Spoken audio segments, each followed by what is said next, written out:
이 메디케이드 트러스트에 대한 얘기예요. 많은 분들이 또 궁금해 하시고 또 여러 루트로 질문을 받았는데 이번에 한번 다뤄보면 좋겠다 싶어서 골랐습니다. 자, 질문은요. 메디케이드에 대해서 궁금하다. 소득이 낮고 자산이 얼마 되지 않는 경우 메디케이드 혜택을 누릴 자격이 있는 것으로 알고 있습니다. 그런데 제가 듣기로 이러한 혜택을 누릴 수 있는 자격을 평가하는 데 있어서 제 자산을 적법하게 줄일 수 있는 방법이 있다라고도 들었습니다. 그리고요. 사후에는 그동안 받은 메디케이드 혜택에 대해 정부가 제가 살던 집에 대해서도 채권자로서 그만큼 가져가고 제가 자녀들에게 상속으로 남기는 자산이 그만큼 줄어들게 된다고 들었는데 이게 맞나요? 그리고 그 밖에 메디케이드 혜택을 누리기 위해 트러스트라는 걸 설립을 하면 도움이 된다고 들었는데 이게 어떤 내용인지 설명을 부탁드립니다 라는 그런 얘기예요. 그러면 배경이요. 메디케이드는 저소득 또는 저자산에 해당이 되시는 그런 분들께 정부가 제공하는 혜택이죠. 메디케어가 아니라 메디케이드요. 대체적으로 이제 롱텀 케어를 위한 정부 보조금 제도라고 하죠. 뭐 너싱홈에 들어가야 되는데 이런 것들을 정부가 보조해주는 그런 프로그램일 텐데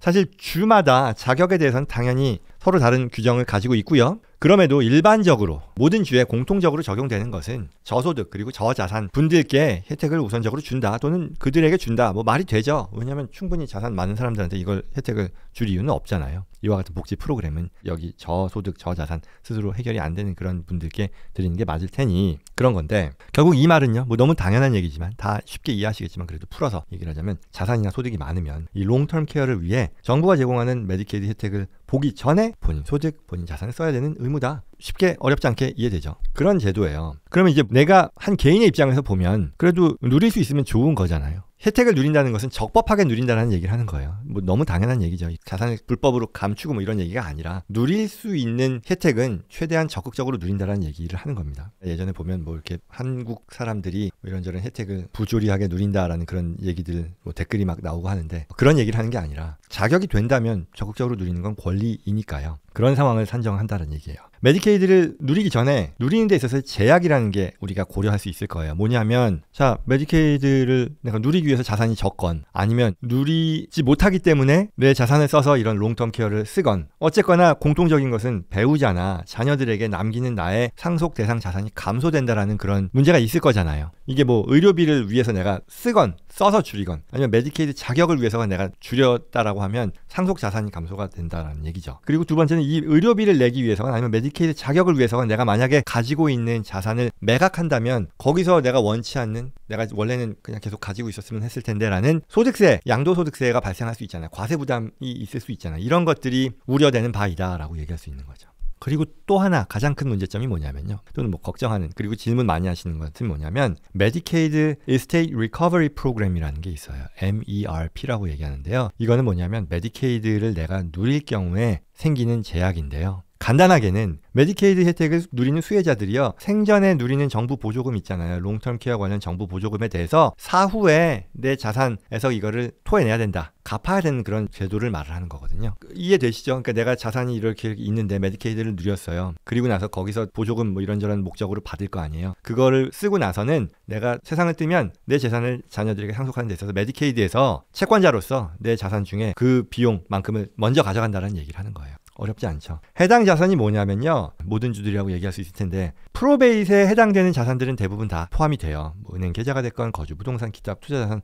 어쨌거나 프로베이스의 대상이 되는 것이요. 그리고 몇몇 개 주에서는요. 프로베이스에 해당이 안 되는 자산들도 포함이 됩니다. 이게 사실 좀 전문적인 얘기라서 오늘의 주제에 아주 딱 관련된 거는 아닌데 그래도 뭐 관련은 있으니까 좀 설명을 드리려고 포함한 건데 이런 경우가 있거든요. 어떤 주에서는 이렇게 MERP를 피하기 위해 리빙 트러스트를 만들거나 해서 프로베이스를 피하게 해요. 그럼 프로베이스를 피하는 건 좋은데 적어도 이 메디케이드에서 다시 토해내는 그 면에서는 어떤 주에서는 이게 도움이 되는데 어떤 주에서는 도움이 안 되더라. 왜? 어떤 주에서 도움이 되냐면 프로베이스에 해당이 되는 자산들만 가지고 이 메디케이드에서 이거 다시 토해내세요라고 하는 그런 주가 있는데 그런 주에서는 리빙 트러스트 만들어서 거기 옮기는 것만으로도 또는 뭐 은행 계좌에서요. 뭐 트러스트 만드는 것뿐만 아니라 조인트 테넌시로 그 프로퍼티 오너십을 만들므로써 내가 세상을 떠났을 때 이거는 프로베이스에 안 들어가게 할 수 있잖아요. 또는 뭐 TOD 뱅크 어카운트 이건 뭐냐면 Transfer on Death 어카운트라 그래서 내가 죽었을 때 프로베이스 안 거치고 베네피셔리한테 넘어가게 하는 그런 자산이 있거든요. 그래서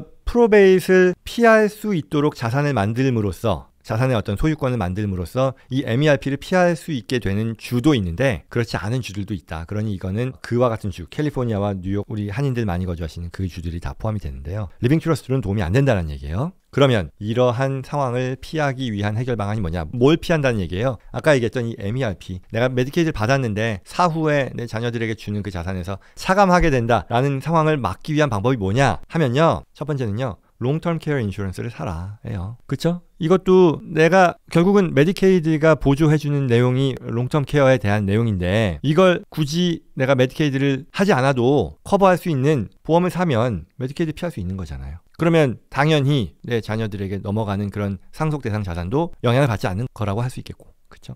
그리고 만약에 이런 것도 있어요. 내가 롱텀 케어가 꼭 필요할지 안 할지 몰라. 내가 아프지도 않고 앞으로 어떻게 될지 모르는데 그걸 위해서 내가 산다는 게 너무 아까워라고 생각할 수도 있는데요. 그 경우에는 롱텀 케어하고 일반 생명보험의 혼합형 하이브리드라고 하는데요. 그것도 가능합니다. 그래서 그렇게 함으로써 메디케이드 자체가 필요하지 않은 상황으로 만든다. 첫 번째 솔루션이고요. 그다음 두 번째는요. 앞서 제가 좀 길게 얘기했습니다만 프로베이스를 거치지 않는 자산으로 이전한다. 아까 얘기했던 뭐 joint tenancy with right of survivorship 뭐 이거죠. 이거는 부부 공동 자산인데 한 분이 돌아가시면 surviving spouse한테 넘어가게 하는 그런 자산으로 오너십 스트럭처를 바꾼다거나 어뉴이티를 뭐 사서 역시 이것도 사후에 베네피셔리가 바로 이것을 계속해서 베네핏을 받을 수 있게 함으로써 프로베이스를 피한다. 그러나 이거는 특정 주에만 해당이 된다는 얘기예요. 앞서 설명 많이 드렸으니까 뺄게요. 그 다음에 드디어 이제 오늘의 주제라고 할 수 있는 메디케이드 트러스트가 나오는 거예요. 세 번째, 이와 같이 메디케이드를 수혜한 분들께서 사후에 뺏기는 것을 막는 것으로 메디케이드 트러스트를 만들 수 있다는 거예요.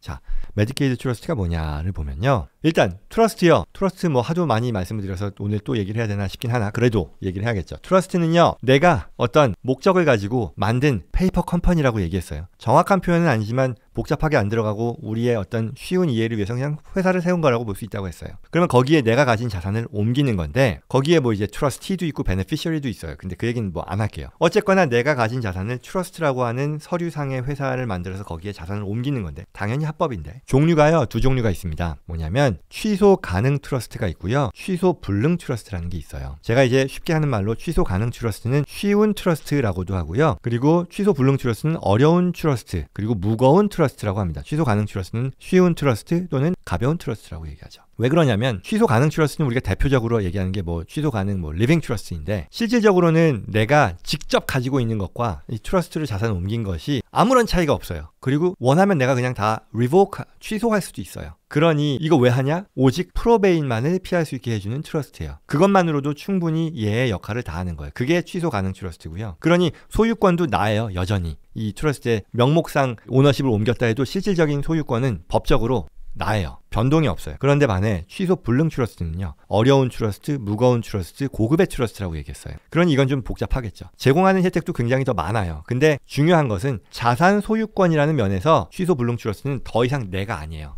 내가 취소 불능 트러스트를 세워서 거기에 자산을 옮기면 그거는 더 이상 내가 아닌 트러스트가 소유한 자산으로 간주가 돼요. 자, 그러면 여기서 이 정도 말씀드리면 예상하실 수 있을 거예요. 메디케이드 트러스트는요. 취소 가능일까요? 불능일까요?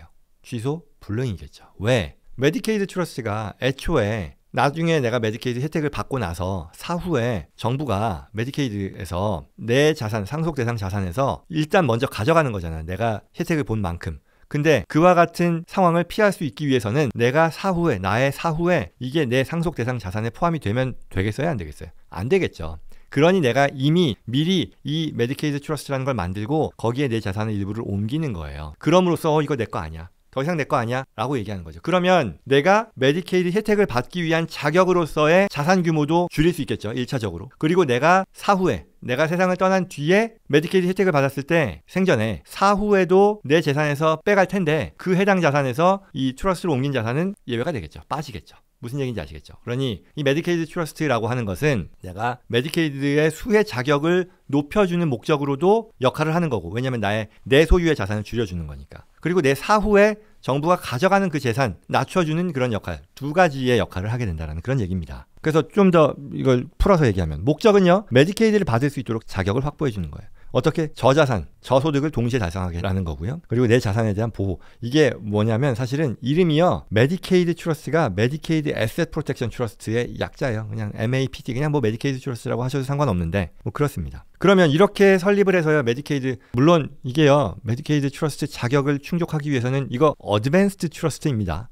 고급의 트러스트고요. 그렇기 때문에 그냥 쉽게 만들 수 있는 건 아니에요. 그러나 오늘의 논의의 목적은 이 코어 컨셉에 대한 설명이잖아요. 그래서 이제 쉽게 말씀을 드리는 건데 어찌됐건 이거를 만들어서 내 자산을 메디케이드로 옮기면 되는 건데요. 여기에 주의해야 되는 조건이 있어요. 뭐냐면 가장 대표적인 거는요. 룩백 피리어드라는 게 있어요. 이건 뭐냐? 내가 트러스트를 만들어서요. 메디케이드 트러스트를 만들어서 여기로 자산을 이전했더라도요. 이게 5년이 안 되면 5년이 익지 않으면 내 자산으로 포함이 돼요. 그러니까 메디케이드 혜택을 받는 데 있어서 카운트가 된다는 얘기예요. 그러니 5년을 잘 지켜봐야 된다는 것이고요. 그 다음에 주의사항 두 번째는요. 취소 불능 트러스트라는 것을 감안해야 됩니다. 그러니 이 의사결정 자체가요. 그렇게 단순하진 않아요. 취소 불능이라는 것은 내가 누릴 수 있는 혜택이 만에 하나 내가 취소도 못할 뿐더러 다 문제가 된다는 거예요. 그러니까 무거운 결정이라는 거예요. 그러니 무거운 트러스트인 거예요. 그리고 그랬을 때 내가 이 자산을 트러스트에 옮기는 것이 어떤 자산을 옮기고 이게 정말 어떤 파이널 디시전이기 때문에 그리고 운영 방식에 있어서도요. 트러스티라던가 베네피셔리를 선정을 해야 되는데 거기에 있어서 여러 가지 조건들도 있다는 얘기예요. 복잡한 운영 규정을 말하는 겁니다. 그리고 중요한 것은 트러스트 설립 비용인데요. 이게 싸지 않습니다. 뭐 제가 지금 이게 얼마다라고 얘기할 수는 없지만 이와 같은 것들을 감안했을 때 정말 메디케이드 트러스트를 한다라는 그 의사결정이 아주 가볍지는 않다라는 그런 얘기입니다. 그래서 결론입니다. 다시 돌아오면 우리의 이 주제는 뭐였냐면 메디케이드 혜택을 누리는 데 있어서 최대한 내 자격을 높이고 그리고 뒤에 나오는 MERP를 피하자. 내가 메디케이드 혜택을 받았더라도 그 다음에 내 상속 자산을 영향을 받는 그런 상황을 피하자. 합법적으로요. 그거잖아요. 그러면 어떤 결론이냐면요. 내가 롱텀 케어를 받아야 되는 그런 상황에서 메디케어가 나오는 거잖아요. 그러니 첫 번째 솔루션은요. 롱텀 케어 인슈런스를 사라. 그럼으로써 메디케이드 자체를 피해라. 그러면 당신의 어떤 뭐 트러스트 만들 필요도 없고 그리고 당신의 상속 대상 자산이 나중에 영향을 받는 더 쭈그러드는 그런 영향을 받을 그럴 리스크도 피할 수 있으니 그리고 롱텀 케어라는 것에 대한 니즈가 확실치 않을 때는 혼합형도 가능하다라는 말씀을 드렸던 거고요. 그리고 두 번째 방법으로 메디케이드 트러스트를 만들 수도 있겠다. 그러나 비용, 제약 등을 고려해야 된다. 트러스트 만드는 것 그리고 운영에 있어서 내가 알아둬야 하는 그런 조건들, 제약 조건 이런 것들을 다 지켜야 되니까 이게 가벼운 결정이 아니라는 것을 감안해서 이 두 가지 중에 하나를 판단하는 것이 필요하다입니다. 그래서 뭐 주로 물어보신 분들은 메디케이드 트러스트에 대한 효용 그리고 그게 뭐냐에 대한 내용이었는데요. 거기서 이제 더 근본적인 것으로 가면 내가 메디케이드 혜택을 보기 때문에 우려하고 그걸 해결하는 솔루션으로서의 메디케이드 트러스트를 얘기하는 거니까 애초에 메디케이드 혜택을 보는 그 상황에서 얼터너티브가 롱텀 케어라는 걸 보면 저 개인적으로는 뭐 저는 뭐 트러스트도 많이 만들고 합니다만 이게 좀 더 바람직한 방법이 아닐까 생각해요. 그러나 뭐 이게 아니었을 때 이것도 같이 생각할 수 있다라는 점을